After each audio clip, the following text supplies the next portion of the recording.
He said that I hacked your computer, and that's why we did so well in trivia the other day. Okay, welcome back. Even though we didn't go anywhere, we're back apparently from somewhere. Okay, our next storyteller is co-host of YouTube's The Mothership Connection. He's an assistant coach for the Kneosha Middle School bowling. This is his fifth time as an OLIO storyteller. Former Kneosha bowling city record holder, 864 series. And what's really interesting is he recently apparently donated a sample of bodily fluids I'm not going to ask which ones, to 23andMe and found out that he's a long-lost relative of Benjamin Franklin. True. Wow. Just found out today. I don't feel more patriotic, I'm sorry. So with that, let's welcome Greg Dequirre.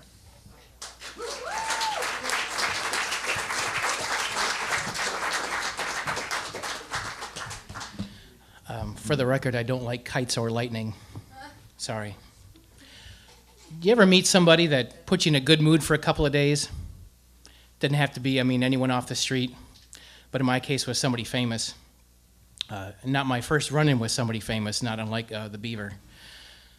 So a couple of weeks ago, it was called C2E2 down in Chicago. It's a Chicago Entertainment Expo. It's like a Comic-Con, the closest we're going to get here in the Midwest. I met somebody there that put me in a good mood for days. But it wasn't my first run-in with celebrities. So before I get to that story, I want to tell you a story about something that happened to me in Milwaukee, 2010, something like that. Anyways, it was called ZombieCon. It's all about horror movies. I'm going to start at the end. So the best thing about meeting celebrities is things that happen in the bar afterwards. So after the second day of the convention was over, I went in the bar to drink to try to figure out what had happened during the previous weekend. And I sat next to two guys. One of them was named Tom Atkins, and the other guy's name was Charles Cipher. If you guys don't know who they are, I'll tell you. Tom Atkins was in the first Halloween and Halloween Part 3. He was also in Lethal Weapon. He played Mr. Huntsacker, who is the old guy who got killed somewhere in the middle of the movie. Spoiler alert. He was also in an episode of MASH. That's how I remember him. Charles Cipher was also in the first Halloween. He was also in a movie called The Fog. But more importantly, he was in a movie called Major League. So I sat in the bar next to these two guys. They recognized me from the convention. We started chit-chatting. I told Tom, I said, listen, all the horror movies you've been in have been great, but you were in the swamp. You talked to Hawkeye, BJ, and Colonel Potter. I remember that episode clearly because MASH is one of my favorite shows of all time. So I started chatting with him. I started telling him lines from the show because I'm a nerd. So we started drinking, Jack and Coke to be precise. I remember it all. And I told Mr. Cipher, I said, now Charles, you were in, of course, Halloween, but Major League was where it was at. That's one of my favorite movies of all time. When I was a kid, my dad took me to County Stadium where they were filming Major League back in the day. It was a movie around the Cleveland Indians. Charlie Sheen was the star. So they were very impressed with my knowledge of stupid stuff, especially about their two movies. And I asked them, how did you two get to be traveling buddies? And they said, well, we share an agent. So that's curious. How does one get to be an agent in Hollywood? I said, well, a kid who's our agent, we owe a favor to their father, and he's starting an agency, and there we go. I said, but you know more about us than our own agent does. So I tell you, if you ever move to Hollywood, you got a job with us, we'll totally sign on to be your clients. Like, what? Okay, so we had a few more drinks, we had a few more stories. Then it was decided clearly that no good deal comes out of a bar while drinking, clearly. So that was the time I almost became an agent for 2 stars in Hollywood. Earlier that weekend, the main draw to ZombieCon was an actress by the name of Dee Wallace. Let me tell you who she is. She's the mom from E.T. She was also in Cujo. She was in The Howling, amongst many other TV shows. She has a career that spans many. So I had a special pass that got me in before the unclean. They sold 50 of these passes So I needed to get my pass early so I can get in before the crowds. So they only sold 10 out of these 50, and out of the 10, only 4 of us showed up. So I didn't have a lot of competition to get to the stars before everybody else did. So I went right to Dee Wallace, and all I could do was thank her. She signed a whole bunch of stuff. Here's my signed copy of Cujo DVD. Yes, show and tell time. She was really, really nice. And for some reason, we clicked. I don't know how or I don't know why. Strange things happened between me and Dee, and I'll tell you what happened. So I'm walking down the hallways of the convention, and all of a sudden I can hear somebody running behind me, and all of a sudden I tripped out of my shoes. Dee Wallace had stepped on my heels and got me out of my shoe. She laughed and said, "Oop, flat tire," and went around me. Odd behavior. I couldn't figure that out. Then I was at another table buying a movie, and specifically I was buying a Russ Meyer movie. If anyone knows who Russ Meyer is, he specifically made movies with chesty women. His movies are hard to find. You had to go through his production company to get copies of his movies. They were not widely released. So I got a copy of a movie called Faster Pussycat Kill, Kill, Kill. It's kind of a Western. Kinda. Anyways, I'm buying a copy of the movie, and somebody behind me is hugging me and whispering in my ear, "What are you buying me?" That was Dee Wallace whispering in my ear. This is just odd. I couldn't figure out what happened, what I did, or what went wrong. I don't know what the deal was. Later on that day, there was a special meet and greet after the first day of the convention. And then again, there's only 4 of us. And I did my homework and all the people that were going to be there, so I was a complete and total nerd. I knew every celebrity, I knew every movie, I knew every scene, I knew their lines, I studied. I knew what I was talking about. The other people who were there that had special passes had no clue what was going on.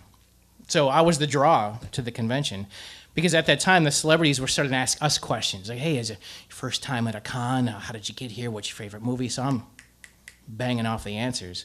I sat next to a guy. During this little meet and greet, I sat next to a guy called Sid Haig.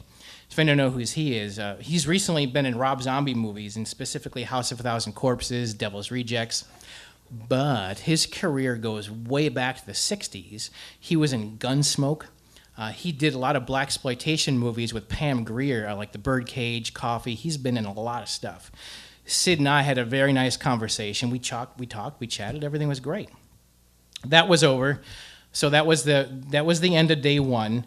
And as the days ended, I found myself gravitating towards the bar, which is where most things happen after conventions. You go to the bar and you start drinking. So I sat at the corner of the bar, and 2 other guys come in who recognized me from the convention, and their names were Scott Renninger and David MG.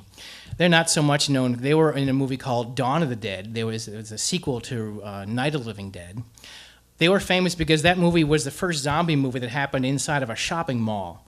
That started the craze of people hoarding in grocery stores and shopping malls for the zombie apocalypse that's clearly going to happen. This was the movie that started all that. So we get to talk, and they sit next to me, and we're chit-chatting and drinking. I drank a lot of Jack Daniels that weekend. It's amazing I remember anything. But we sat and we started drinking, and I'm watching the clock. I'm like, "You guys got to there's a special dinner just for the celebrities, just for the people who have merchandise booths. You have to be at this dinner. It's on the itinerary." And I said, "Well, we're having a good time chatting with you. We don't want to go."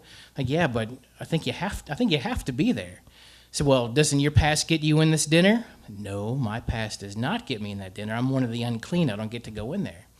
So I tell you what, we like chatting with you so much, we're going to bring you to this dinner. Hell or high water, we're going to get you in there.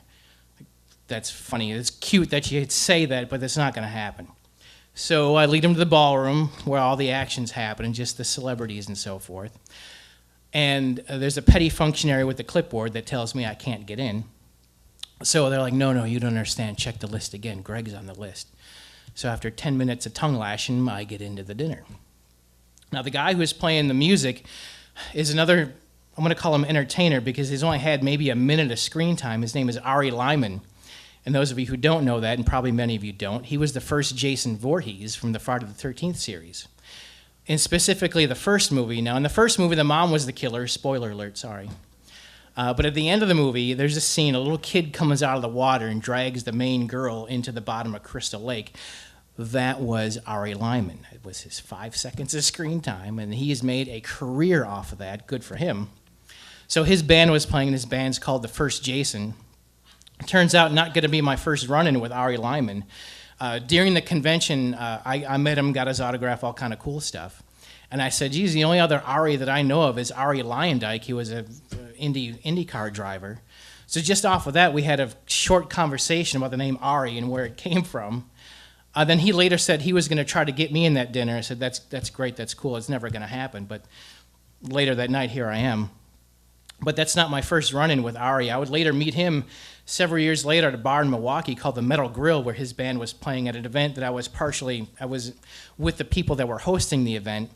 And our merchandise table was next to his merchandise table, and he remembered everything. So he would always be disappearing. He would go to what he would call safety meetings. He wanted to know if I could watch his merchandise table for him. I said, okay, that's no problem.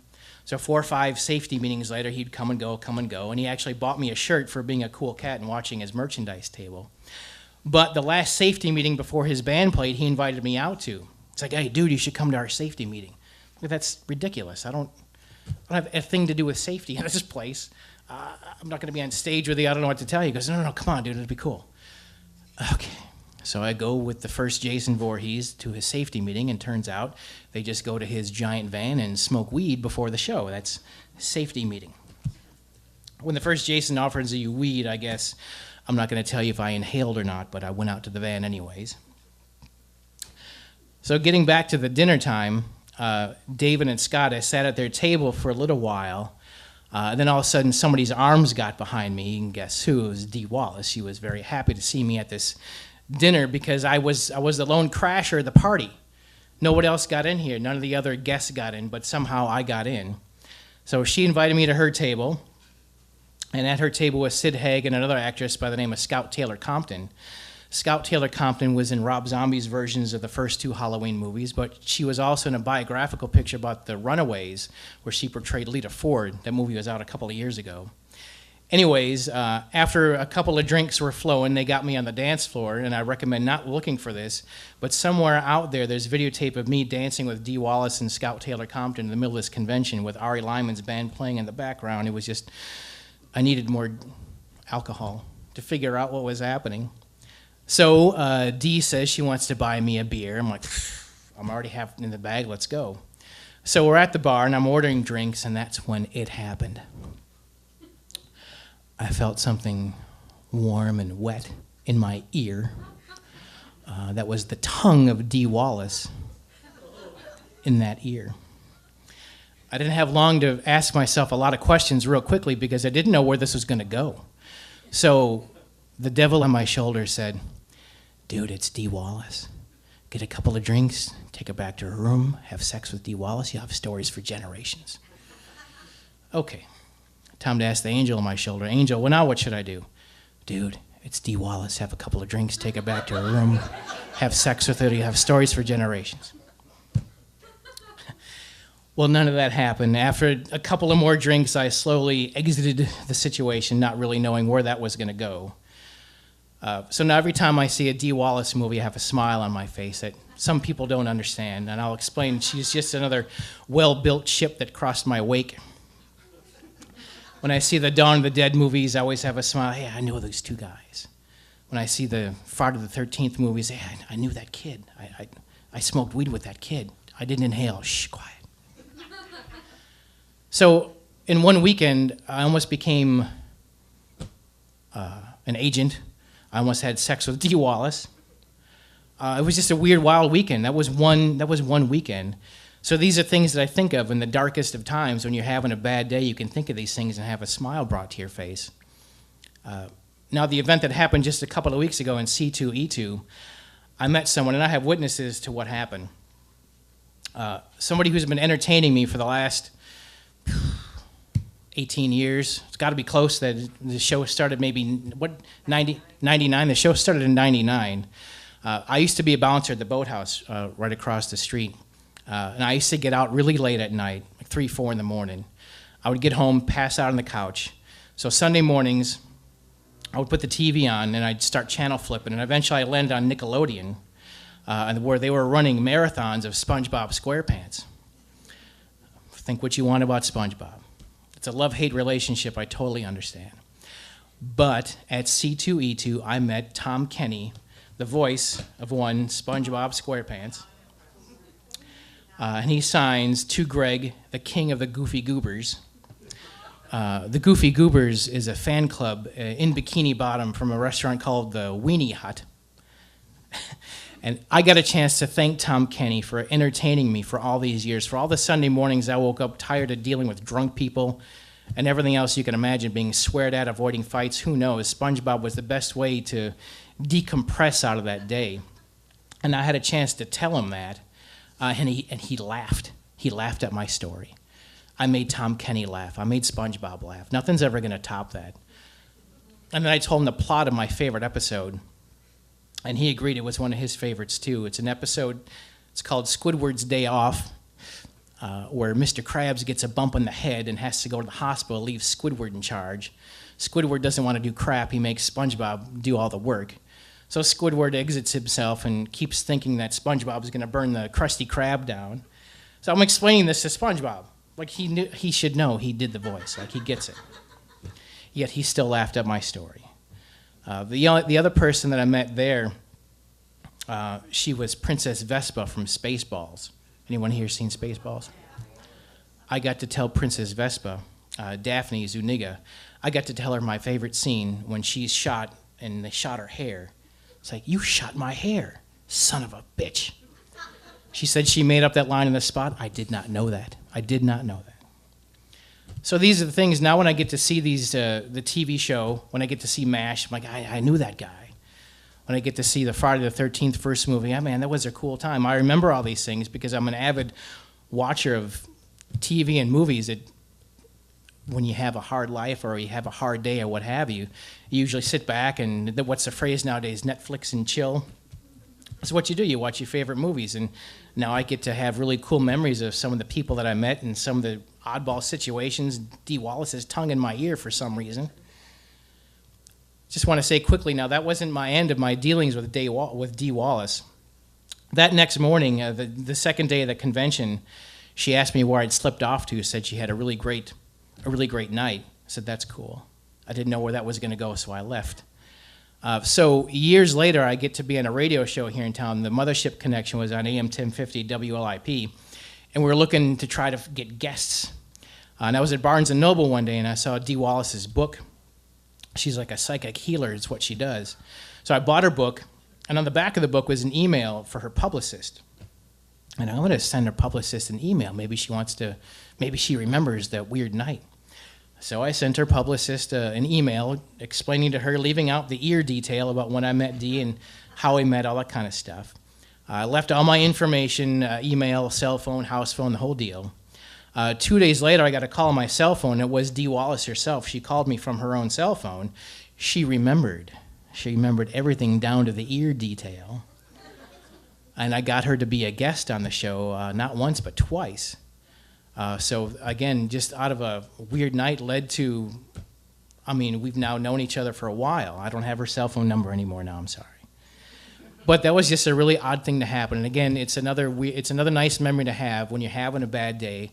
Everyone's met someone or seen something that you draw on. It's like, man, this day sucks. So your mind starts to wander on something good that happened to get you through that day. Now I'm glad I have memories like that to get me through the bad days. Thank you.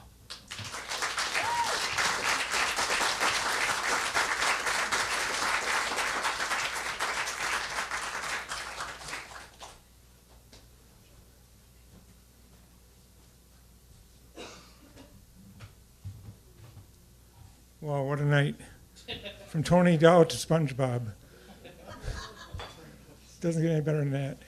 Although I can't imagine watching SpongeBob with a hangover. It's got to be... It was mind-blowing. SpongeBob was great, though. And that was one of my favorite episodes, too. Thank you. Okay, next up... Oops. Hang on a second. Sorry, I got to do this again.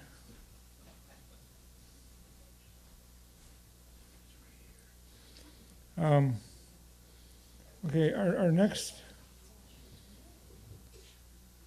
for years from the 1960s to the 21st century, our next storyteller was in an institution Wait, I think I misread that. Our next storyteller was an institution, not in an institution. He was an institution on the streets of Chicago as owner-operator of newsstands and kosher delis and books and magazine stores. I could tell you all about this, but you can pick up one of his brand new 2 books and read all about them yourself. Great books from a man who's lived a fascinating life. There's 1,000 stories. There's 1,000 stories in The Naked City, and there's about 2,000 stories in Bob Katzman's city. So without further ado, Bob Katzman.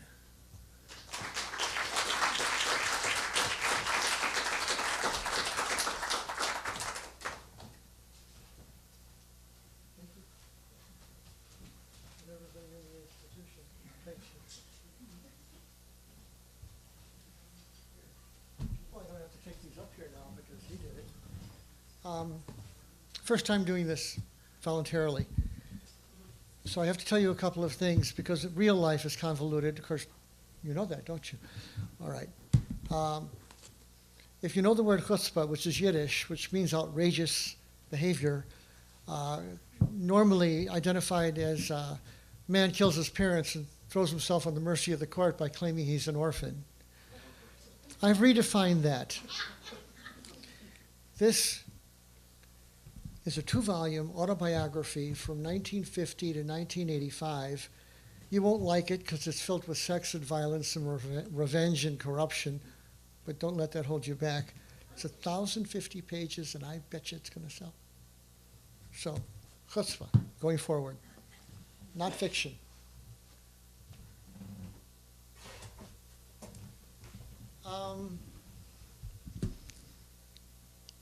Okay. For this to make sense, you have to know a couple of things first. I left home when I was 14 because it was dangerous and violent, and I went to Hyde Park, and to support myself, I opened a newsstand, I built it, and ended up being there for 20 years. It's totally unromantic.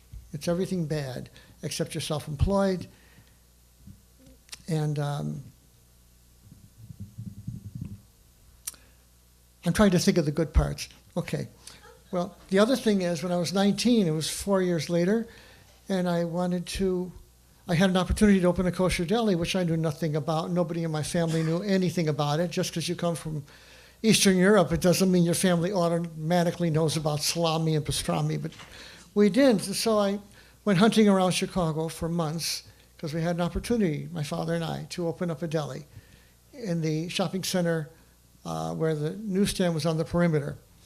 And we researched it for several months, and we did everything right. We found suppliers, we found ways to get cases for free, and it was remarkable. And my mother, who was an interior decorator, told me to paint the walls mustard, okay? And I wrote the ads and paid for it. I paid for it out of the newsstand profits, which is $8,500, which is about 50 grand today. I did everything right, and I thought, I'm going to graduate. I'm going to get out of the newsstand. I'm going to have a legitimate job. Turns out that if you've worked at a newsstand for 4 years, you do all this heavy labor, you don't want to really eat anything until maybe 10. After rush hour, and eat something conventional. The deli was filled with Spanish olives and chopped liver and smoked fish and pastrami and corned beef and salami. And in general, I didn't like any of those things. And you put all of them together at 5 o'clock in the morning when it opened, and I became nauseated, and I couldn't work there. And I thought about life's twists and turns. Anyway, so I left it. And I turned it over to the people working there, and the agreement was, and this is why I'm telling you this, I owned it until they paid me for it, which took years. Okay, which means the people who worked there worked for me. At least I was responsible legally. Okay.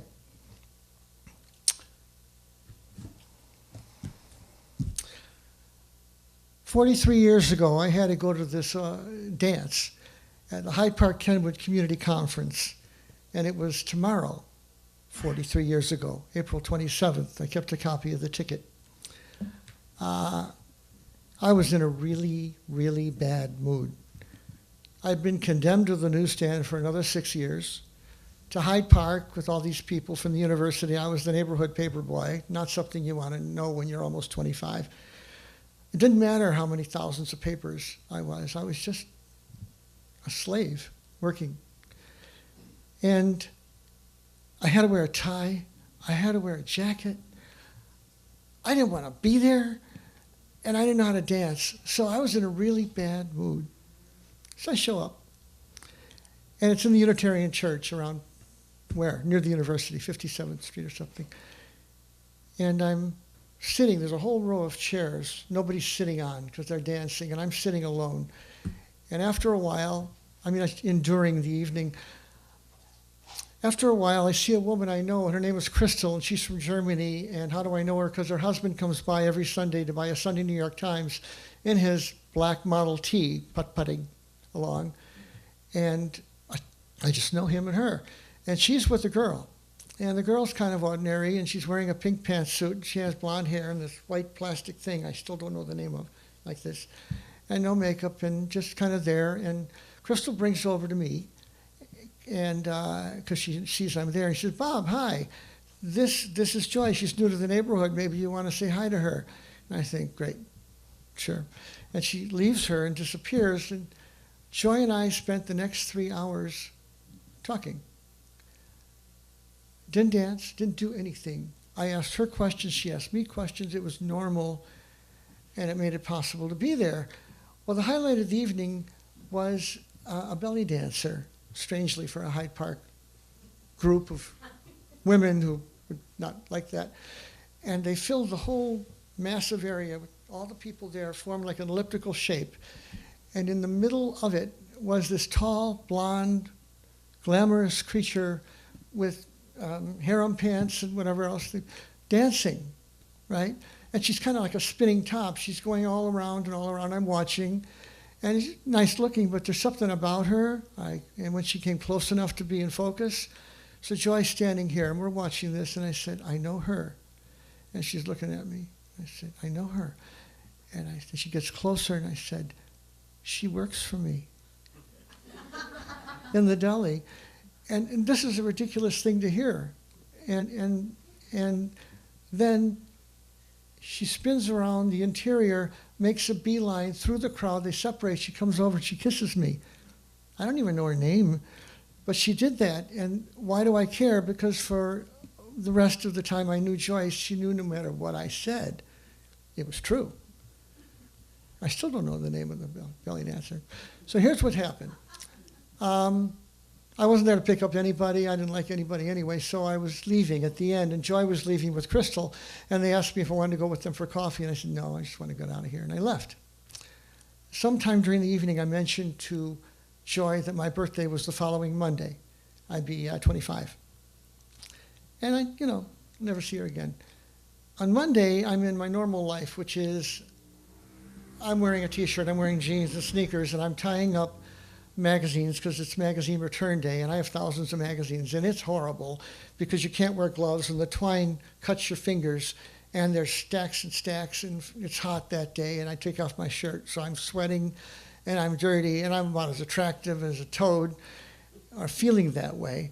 And it's in the interior of the newsstand is smaller than the stage, and there's a little window, and there's a guy over there, a kid selling newspapers, and the door is open, and here's the Illinois Central train, and then there's the viaduct, Hyde Park Boulevard, and I'd look up periodically to see when a train came if they were going this way or toward the newsstand because it's rush hour, so I could help him. And then I look and I see in the distance this girl in a white dress, and she's good looking. I mean, that far away I could tell, and so she's walking, and I'm tying up magazines, and I'm waiting for her to walk this way, thinking there's somebody in the brownstones of Hyde Park, lucky guy. And then I'm tying up, I look up, but she's not. She's walking this way. And it's Joyce. And it's Joyce holding a little package, wishing me happy birthday. It's a little tchotchke. And it wasn't Joyce. It was a creature. Her hair was shining. Her face was fabulous. She was wearing a dress. Her legs were like amazing. Man, Joyce was a girl. I didn't know that. at the dinner dance, and I said, not much, but I said, I'm sorry, I don't have a shirt on. Do you mind? She said, no. And she came inside the newsstand and sat there on some metal milk crates and talked to me. And I talked to her, and then at the end of the evening, she got up to leave, and I shook hands with her, and she went home. And she came the next day, and she came the next day, and every evening, she stood up to leave, and I shook hands with her, and she went home. I didn't know what to do with her. I had never been involved with a woman as beautiful as her. Turns out that nobody talked to Joyce. Joyce was in bad relationships, and to everyone else, Joyce was a girl, a hot girl, period. Nobody was interested in what she thought, wanted to hear her opinions, and I was the first guy, and to her, I was special. I didn't quite grasp it right away, but I treated her like a whole person, and she kept coming day after day. And about 2 weeks in, she had figured out that I really liked her legs, and her dress got shorter. And you may know aggressive men that pick up women, and I'm the opposite of that. I'm coming from a violent place. I am not aggressive, and if I wasn't, I didn't know what to do with her anyway. So, she keeps coming. And on the 30th day, I remember a rabbi came from Hill Ale House in Hyde Park. And he was sitting, I remember he had a beard, kippah, and black coat. And he was sitting in front of the window, and I was here tying up magazines that day, and Joyce was sitting here. And he was talking to me and looking at her legs. And I was watching his eyes move from here to here and here to here. And something happened, and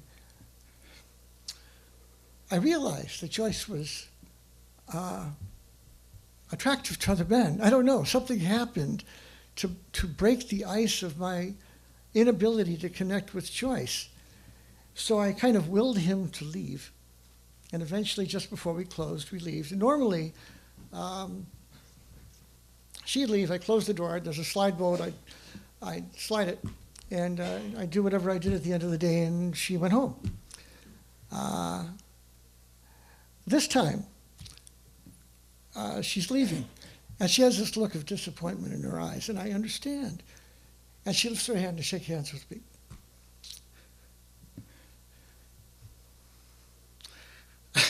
I'll get it. And I grab her by the shoulders, and I pull her toward me, and I kiss her. Like I've never kissed anyone. We backed up into the newsstand. I slammed the door shut, slid the slide bolt shut. Pretty soon my dirty T-shirt and her clothes were no longer a factor.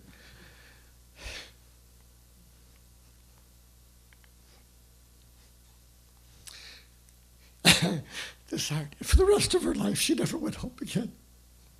I got all the way. We were married 33 months later in the Unitarian Church. Thank you.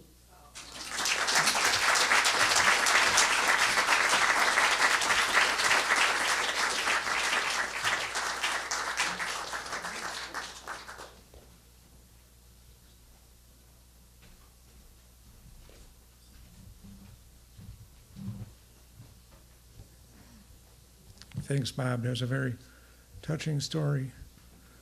Although one small part of it I'd like to comment on. The belly dancer. I know where she went to school.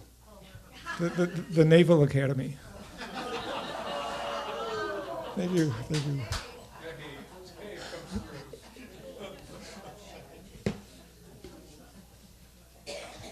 Our next storyteller, we've had quite a night. We've had Greg with Dee Wallace and Tony Dow, and our next storyteller is one of those guys that has a biography that's way too long. He's led far too interesting of a life. I was talking to him before the show, and he's he'd met all my singer-songwriter heroes like Townes Van Zandt, Guy Clark. I'm forgetting a couple right now, but anyway, this whole litany of them. He's performed with them and so on. Me, about as close as I can get is I once met the Culligan Man. You know, that's about my. But anyhow, so our next presenter is a very talented musician, poet, songwriter, singer, you name it, he's got it. So without further ado, Brent Mitchell.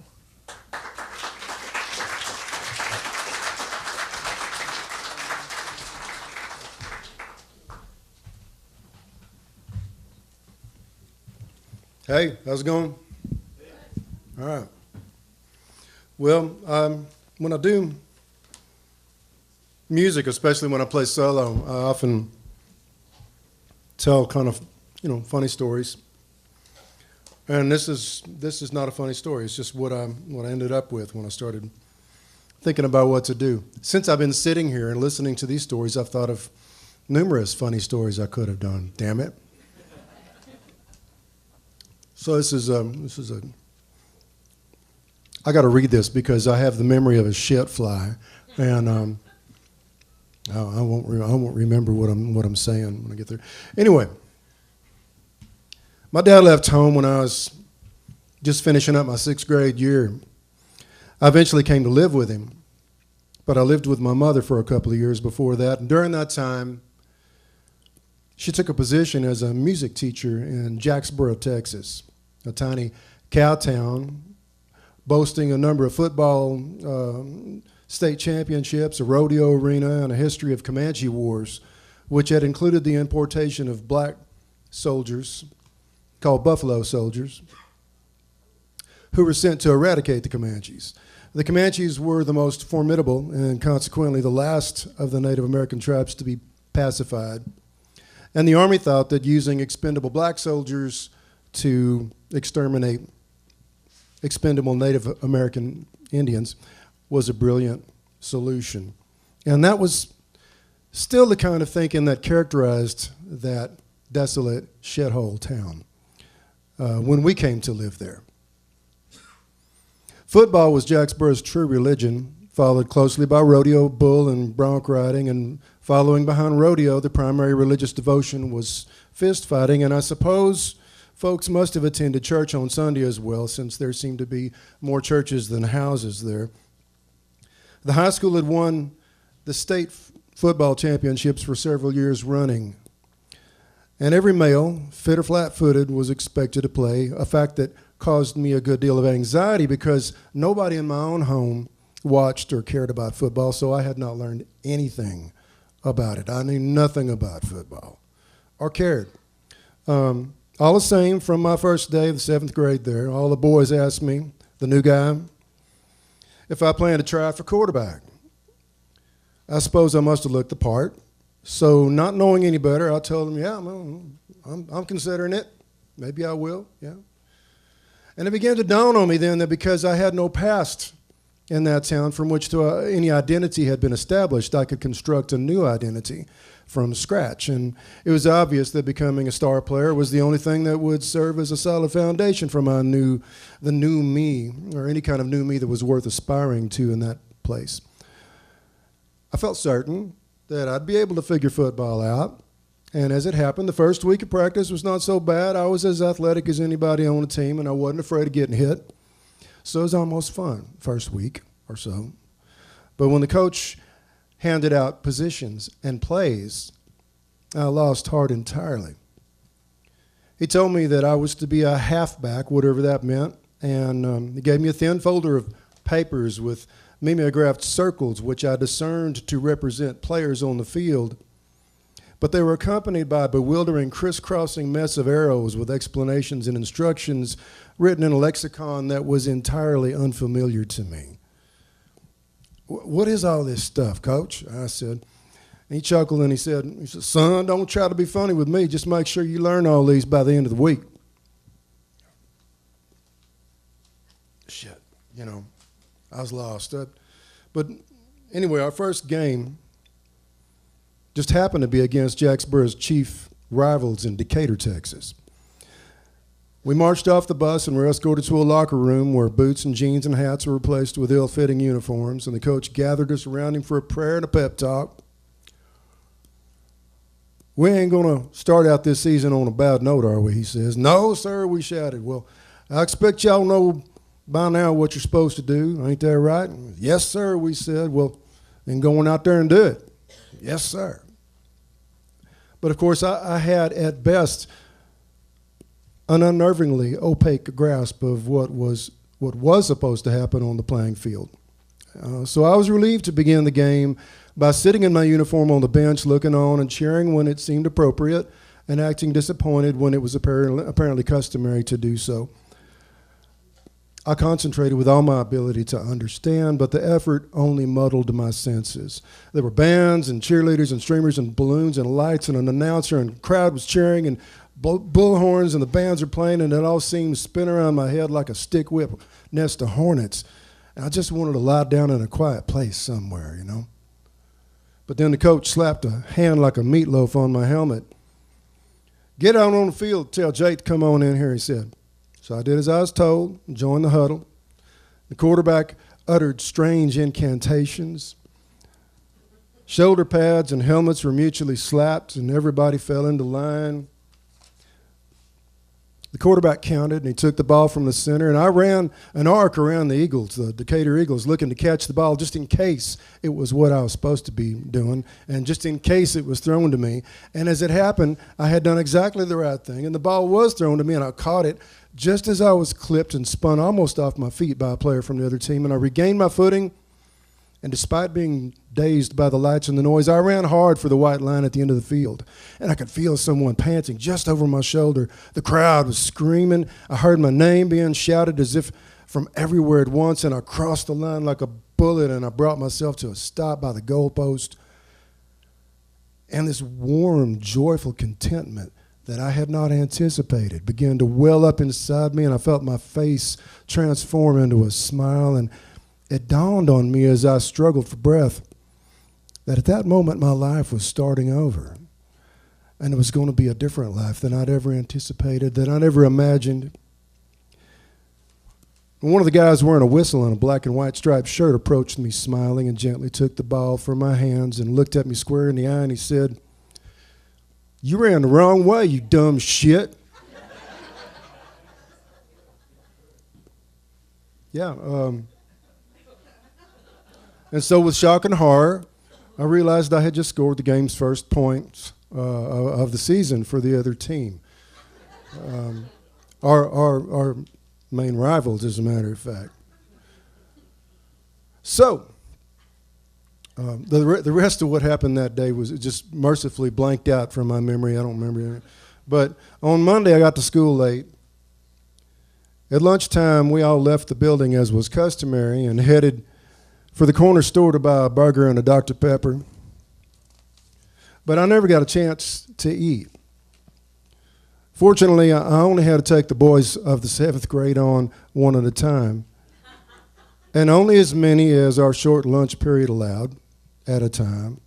And I fought well enough to reestablish a grain of dignity, but I still came out of it limping and bloody and disconsolate.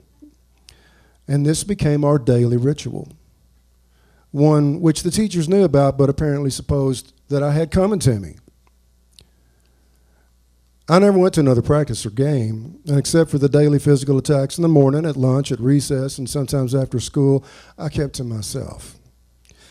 Every new day seemed like a punishment for having gotten up out of bed, and so it went. One day, in class, my attention was pulled to the sound of people yelling and laughing outside. Someone stood up to see into the street and gasped, and then the whole class jumped to the row of windows despite the teacher's protests. 2 dogs were coupled together and could not pull themselves apart, as sometimes happens to dogs during and after dog sex. I don't know if you've ever seen that happen before. High school boys who were through with classes for the afternoon had come upon these dogs and assembled in the streets to throw rocks at them, which at the dogs which were unable to navigate their linked bodies cooperatively in order to escape. The animals stumbled around in circles, whining and barking and rolling the whites of their eyes. A brick hit the bitch in the ribs with a thud that I could hear even through the closed windows. More and bigger rocks and bricks were hurled at the dogs from close range, along with the wielding of heavy sticks, until near death they were prone and trembling on the hot tarmac.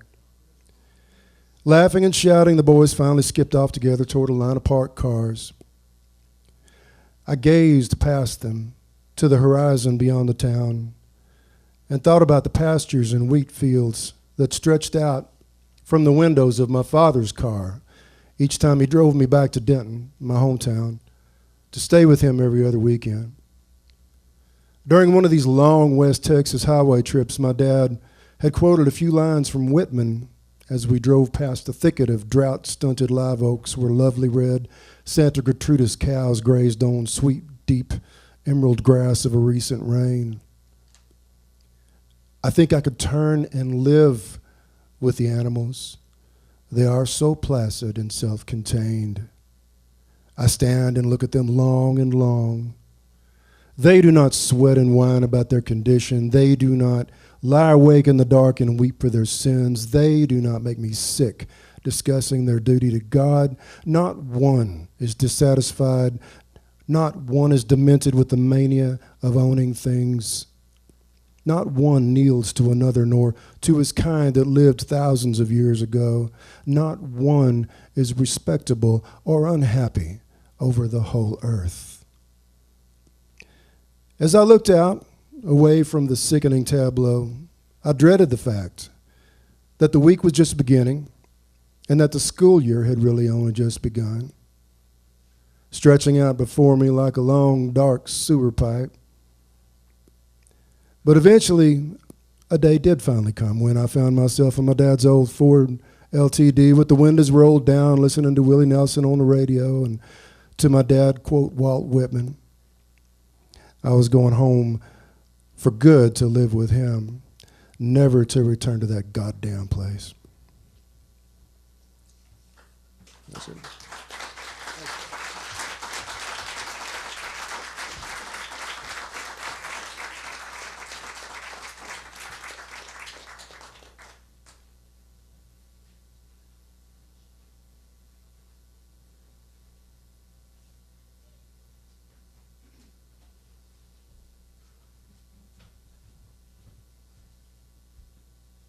Thanks, Brent. Thanks for the description of hell on earth. That was okay. Our last storyteller for tonight is I'm getting there. Kara Knudson. She's a librarian at Paris Consolidated School by day and Gateway Technical College by night. Founding member of Community Theater in Kneosha, and has been storytelling for several years.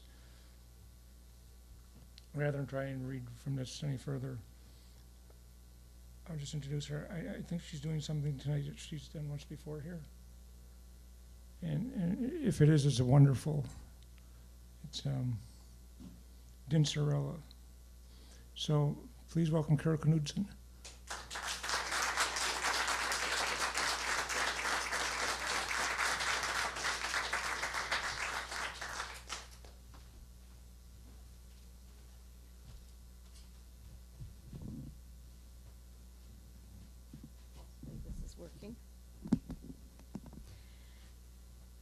Okay, so if any of you have been imbibing tonight, maybe you'll understand some of what this is about. It's called a Spoonerism, and it was started by somebody named Reverend Spooner, and he used to give sermons on Sundays, and sometimes his tongue would get a little twangled, and that's happened to all of us at one time or another, where we've been talking and words just don't come out right.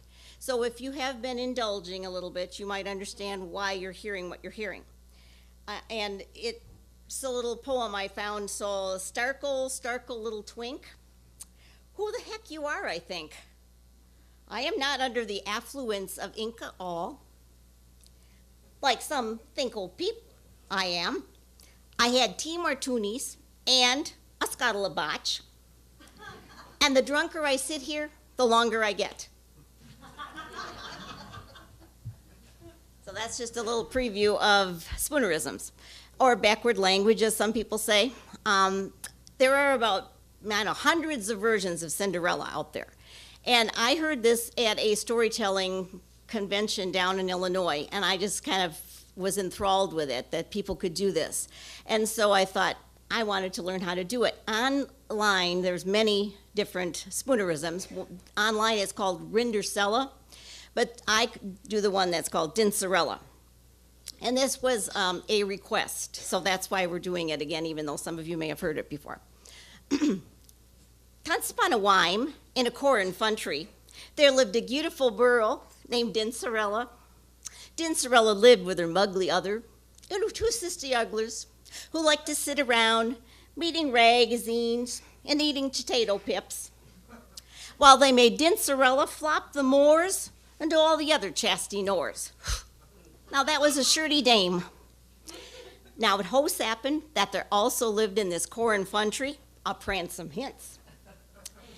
And one bay for his dearth bay, the pransome hince, he decided to throw a bancy fall and invite all the beautiful girls to come so he might wind a fife. Naturally, Dincerella's mugly other and her two sissy uggers were going to that birthday party. They even bought dancy fresses to wear. They left Dincerella home, mopping the flitchin' core. Well, she couldn't go to the bancy fall anyway, because all she had to wear were ruddy dags. So she crept down inside. Hoo-boo, hoo-boo. But ever near, all of a sudden, her Gary godmother appeared. She happed her clan, spoke some wagic murs as she changed Dincerella's ruddy dags into a dragnificent mess with a stink mole. She gave her a kig boach from a pipe rello yumpkin and hick sources, and told her to go to that bancy fall and to have a wonderful whime, but to be sure to leave by the mocha stridnight when the bell would be spoken. Dincerella thanked her Gary godmother from the bottom of her bart as she climbed into that kig boach and set off to the Poyo Rallis. The Colden Goach arrived at the Poyo Rallis in a doubt of clust. Dincerella was met at the dunt floor by the pransome hince. He'd seen her coming from a wooden hendo. He was tossing quite a tardy for the teeful of the pound, and the pransome hince spent hours hancing with the publi linces, while the two sister ugglas stood violently sigh, not recognizing their suitable bister in her goyle garments. Naturally, Dincerella and her pransome hince Lil Fuv, just hutching her hand, said, "Booscumps." And just as he was about to lip her kiss, the brow was spoken. And it was time to leave. So he started from the roll boom, and while stunning down the long reps, she slopped her dipper and disappeared into the night. The pransome hince picked up that slop dripper, and he vowed to look all over for the corn country for the beautiful burro whose foot slitted the fipper. The next day he tied all over town to find the lady dainty. Finally, he came to Dincerella's house. First he tried to slit the fipper on the sad bistress. It fitn't it. Tried to slit the fipper on the mugly other. It fitn't it her either. Finally, he slit the fipper on Dincerella's fainty tootsie, and it fid it. And Dincerella and her pransome hince were mappily harried and have lappily or ever fafter.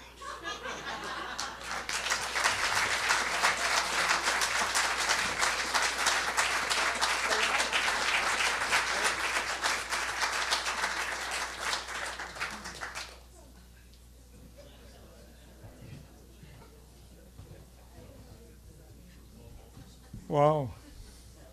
That's how I talk on stage all the time. She slopped her dripper? Is that well, that's our show for tonight. I want to thank everybody who participated. let's see, who do we have? We had Tom Clark, Vicky Dumais, Jim Janis. How could I forget Jim Janis? Some bald-headed, BHA bald-headed, you know what? Greg Dequirre. I almost did it again. I almost called you Chris again. Call me Ben, Mr. Franklin. I have another Ben name, but I won't mention it now. Bob Katzman and Carol Knudson. So thank you all. Thanks to wonderful people at Fusion here. Oh, Brent Mitchell. How did I forget? I'm sorry. Jeez.